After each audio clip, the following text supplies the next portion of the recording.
suave, calmo.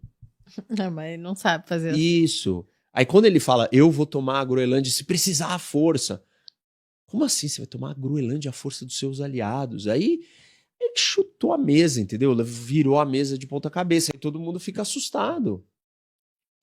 Ele pode querer a Groenlândia pelo que a Groenlândia é, do jeito certo, já que ela é dos aliados, já que ela não é bem um país autônomo, já que ela é um território que mora muito pouca gente, já que é um país imenso, já que está num lugar tão estratégico, difícil de ser defendido, que os próprios europeus não vão conseguir defender se a Rússia ou a China quiserem. Ele tem todos os argumentos, a coisa se encaixa, ela para de pé. Mas a forma que é feita é destrutiva. Os argumentos de que a economia mundial tem um problema, um desequilíbrio, também são sólidos, também precisam ser tratados. A China é o grande desequilíbrio da economia do mundo. Mas aí tarifar o mundo inteiro por igual, tratar todos os países do mesmo jeito, estraga. E assim vai. Então, ele vai fazendo a visão, assim, a noção para onde tem que ir, ela pode ser acertada, mas a forma faz muita diferença na política. E aí depois, então, ele teve esses duas questões que ele recuou, e aí você acha que melhorou a imagem dele depois da Venezuela e agora com a guerra? Eu acho que tem duas imagens para o Trump. Para fora, ele está indo muito bem, mas para dentro, não. Não? Porque ele tem alguns problemas. Por exemplo, a história do ICE, que é a polícia migratória, mascarada. Aquilo é um absurdo. Do ponto de vista democrático, aquilo é um absurdo. O problema não é vocês ter uma polícia que fiscaliza se as pessoas são imigrantes ilegais ou não e vai deportá-las. Isso não é o problema. O problema é a forma como é feito. A forma como eles atuam, a forma como eles estão vestidos, mascarados. Então, isso causa um choque. Esse é um primeiro problema. Como você sabe que é um problema? Porque ele recuou. Ele demitiu o cara que era o cabeça desse negócio, ele retirou as forças do ICE do estado de Minnesota e a opinião pública ficou muito crítica. Grandes apoiadores do Trump, como Joe Rogan, que é o maior podcaster do mundo, começou a criticar ele muito. E falou, esse negócio é inaceitável. Essa história de cara mascarado atacando a população, prendendo gente, não dá. Então, esse é um erro. Tem as outras questões econômicas, né? Ok, o petróleo está barato, mas agora com a guerra, o petróleo está subindo. Já subiu na bomba. Depois, se o petróleo vai subir, vai ter inflação, e aí os juros não vai poder baixar, e os juros afetam as hipotecas. Então tem coisas que não são populares. Custo de vida mais alto nunca é popular. A história da imigração também ela vai causar outros problemas econômicos para os Estados Unidos. Não é só, tem a questão cultural, a discussão política e a discussão econômica. Quem vai substituir esse trabalhador? Não, a mão de obra mais cara também. O imigrante é essencial nos Estados Unidos. Os Estados Unidos não conseguem resolver o problema da dependência dos semicondutores a Taiwan pelo custo de produção. E por quê? Porque se ele produzir o semicondutor nos Estados Unidos, é 25% mais caro do que em Taiwan. Nenhuma empresa que compra os semicondutores americanas quer comprar de um fabricante local americano, porque é 25% mais caro. E quando você você aumenta o custo da mão de obra, tudo vai ficar mais caro. No geral, no país. Então, tem várias coisas internas que ele não está indo bem. Tem toda a crise do Epstein, né, também, que mexe com ele, mexe com coisas que ele falava, que ele que alimentou essa teoria da conspiração.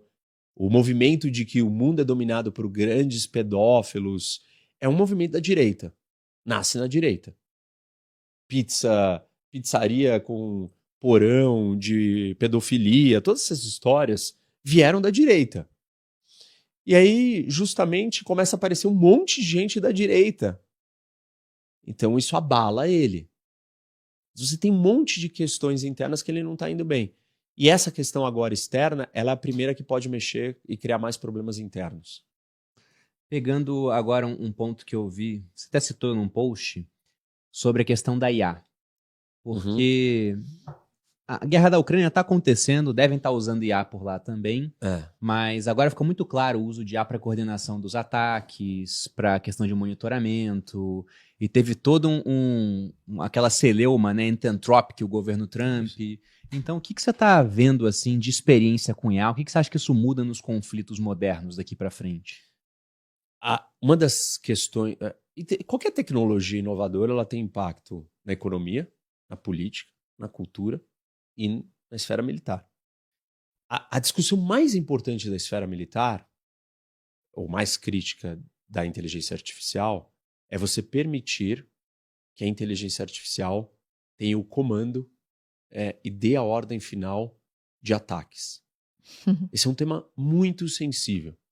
E todos os especialistas, todas as discussões, painéis éticos sobre esse tema falam. A única coisa que não pode acontecer é que não vai ter um humano, não pode deixar não ter um humano que dê a ordem final. E a briga da Anthropic com o Pentágono é por isso. Porque o Amodei virou e falou, olha, existem barreiras ou limites éticos aqui, morais, que eu não cruzo. Nós não permitiremos que a inteligência artificial possa controlar armas automatizadas. E o Pentágono foi lá e exigiu que ele liberasse, que ele desse uma versão com isso. Isso é bastante assustador. Porque isso está na essência da discussão do perigo da gente ser destruído ou dominado pela inteligência artificial. São esse tipo de decisões sem travas de regulação, de preocupação, porque você está mais preocupado em ter o ganho e a vantagem militar do que é a decisão da IA, sem se preocupar com a consequência que isso pode trazer lá na frente, que é a inteligência artificial começar a controlar todas as armas. E nós vamos dar o controle de todas as nossas armas para outra forma de inteligência? Isso é uma loucura. E a briga com a Anthropic tocou exatamente nesse ponto. E aí o Trump ameaçou nacionalizar a Anthropic. Ele sempre mete o louco, né? Só que existe a lei para isso. Meu e Deus. todos os relatórios, inclusive, eu não sei, eu já falei para vocês, não sei se você chegou a ler, AI 2027. Eu li. Tá. Bem interessante. Então, aquele relatório, uma grande parte da discussão é a hora que os governos do mundo, o americano, né, na verdade, porque o chinês já vai ter esse acesso, o governo americano começa a discutir se deve ou não nacionalizar a líder de inteligência artificial para ele ter o controle daquilo. E essa discussão que está lá num relatório preditivo e tal, ela já é real. Eles só erraram porque eles acharam que a líder ia ser a Open Minds. Isso. Era a OpenAI, mas a Anthropic está na frente agora. Exatamente. Mas eles estão falando que isso está acontecendo lá no relatório em 27. Já foi antes. Já está acontecendo antes. E está acontecendo. Agora, é um contrassenso, né? Se você quer nacionalizar, é porque você acha que é muito importante. E no final das contas, ele não nacionalizou, mas ele puniu. Ele proibiu ela de participar dos contratos governamentais. E aí, ele disse que ela é uma exposição à segurança nacional para a cadeia americana. E aí, quem faz negócio com ela vai ser punido. Então, você está quebrando, desse jeito, a maior e a líder do segmento. Então, tem coisas erradas aí, mas o que mais me preocupa, que é o big picture da história, é a combinação de todas essas coisas que a gente está falando e para onde a gente está caminhando. Então, a primeira combinação é esse cenário geopolítico. Não é a guerra no Irã em si. É a degradação, é a destruição completa da ordem internacional. É a normalização dos conflitos, é os movimentos de autossuficiência, de busca por proteção, segurança, gasto em defesa, todo mundo se preparando para guerras porque as guerras foram normalizadas, porque nós estamos vivendo na lei da selva com força total. Esse é um contexto, é uma diretriz, é um caminho que nós estamos seguindo irreversível e você não consegue trazer de volta. Aí você tem, de outro lado, polarização dentro das democracias. Aí você tem redes sociais e como as pessoas estão totalmente perdidas, incapazes de raciocinar, de se prender atenção, de aprofundar, de compreender as coisas da realidade. Até saber o que é real ou não agora com IA, vai ficar cada vez mais difícil. Eu já vejo uns vídeos de vez em quando assim que eu consigo ver ainda que é IA. Mas você vê os comentários, tem 3.000 comentários, você demora uns 50 pra ver alguém falando, pô, esse vídeo de IA ficou muito bom. O restante acho que é real.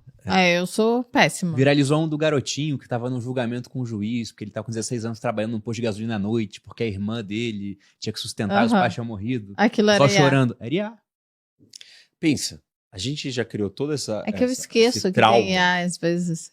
Com a rede social, com a internet, sem ter IA. Só com um perfilzinho falso. Só um botzinho simples. Imagina a hora que você tiver milhares de perfis falsos de gente que fica o tempo inteiro engajando. E aí o algoritmo é funcionado na base do engajamento. Você pega qualquer post de qualquer história e potencializa.